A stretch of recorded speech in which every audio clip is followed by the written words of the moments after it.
Yes, we begin this afternoon with breaking news. We expect to hear a major announcement at the State Department any moment. The administration poised to reject the controversial Keystone XL pipeline. The decision has already provoked widespread scorn among Republicans. From House Speaker John Boehner's office, this: President Obama is about to destroy tens of thousands of American jobs and sell American energy security to the Chinese. The president won't stand up to his political base, even to create American jobs. This is not the end of this fight.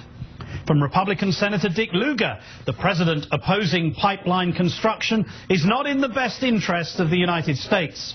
But there are some applauding the move. The Sierra Club has come forward to say, "We are very pleased that the president has listened to people that are very concerned about clean air and clean water."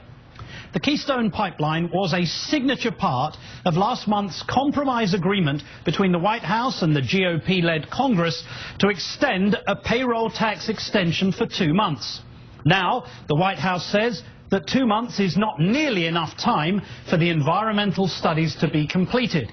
And one should note that many of the states that this pipeline was set to crisscross were against it, including the reddest of red states, Nebraska. For more on this, we're joined now by a man who's been against this since almost day one, Congressman Dennis Kucinich, a Democrat from Ohio. Good afternoon, sir. Yeah. You've been vocal in speaking out against the Keystone pipeline, so I imagine that today you're gratified by the president's decision. He made the right decision. He made a decision that's good for the environment, and it's also good for American consumers. I mean, particularly you have 15 states which, because of this pipeline deal, could have seen an increase in the price of gasoline to 10 to 20 cents per gallon. This is a big decision, and it's important, and it's the right decision. But why would you oppose a project, sir, that supporters say will create thousands of jobs and reduce our dependence on foreign oil? Why would you oppose that? First of all, any comprehensive analysis of the jobs claims would see that the jobs claims were greatly exaggerated. I mean, there's ways for us to create jobs in this country. We could rebuild America's infrastructure without ruining the air and the water.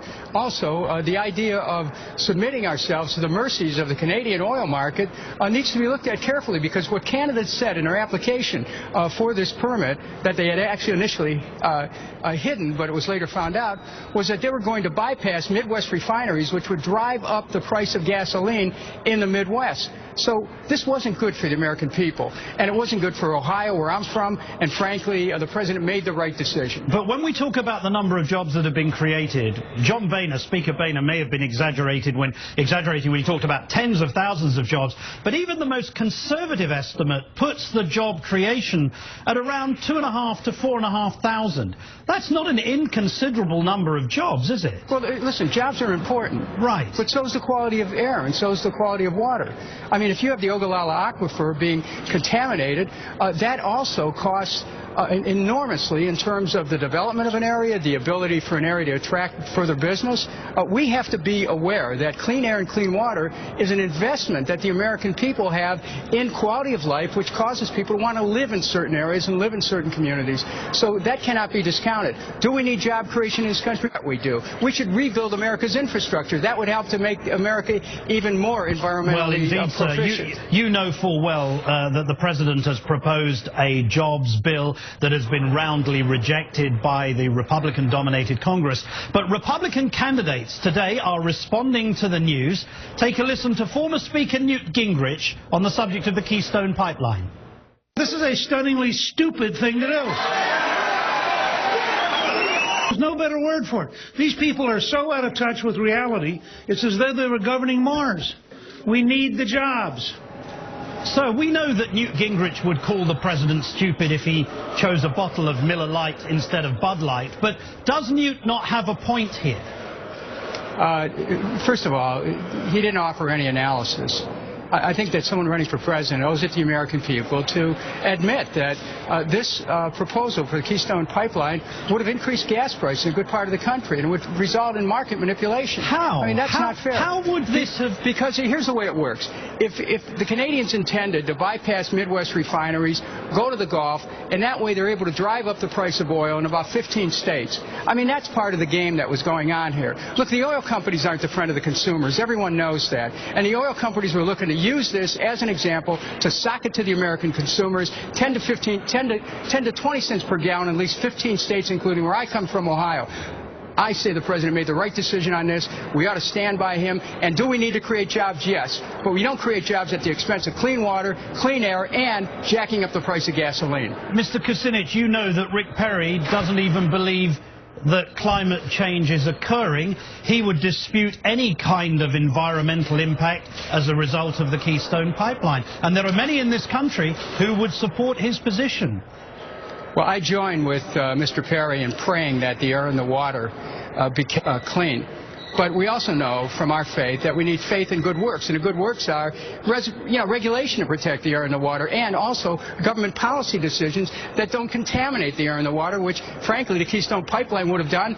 President Obama recognizes that. He made the right decision, and I support him on this.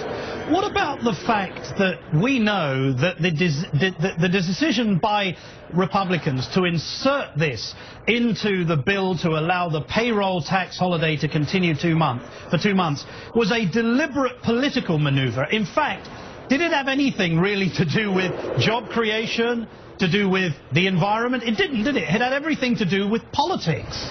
Well, it's not a revelation to say that politics are played in Washington, D.C. That's like saying that, baseball is played in Cleveland. I mean, that's our game here. However, we cannot let the American people believe that we're going to see lower gas prices when this proposal would have increased the gas prices. The American people want clean air and clean water. Clean water is important to every family. Clean air is important to every family.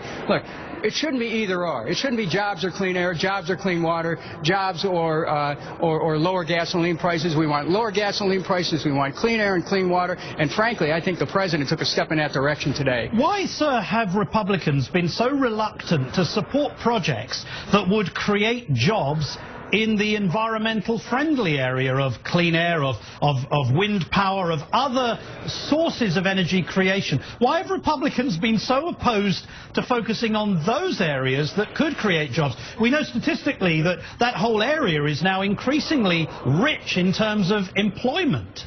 Well, we ought to look to where markets are going, and I think sooner or later markets are going in a direction of recognizing that the smoke going up there, those are often profits that are going up the smokestack. We ought to capture effluent and be able to turn it into something that's environmentally productive. I mean, we have new thinking coming up, and as we're in the 21st century, we need to have 21st century thinking on manufacturing processes. And so my Republican brothers and sisters, I think many of them want to get with the advancing tide and the curve of increasing jobs, but on this one, I don't think they're there yet. Congressman Dennis Kucinich, thanks so much for joining us this afternoon. Thank you very much. When we come back, reality bites.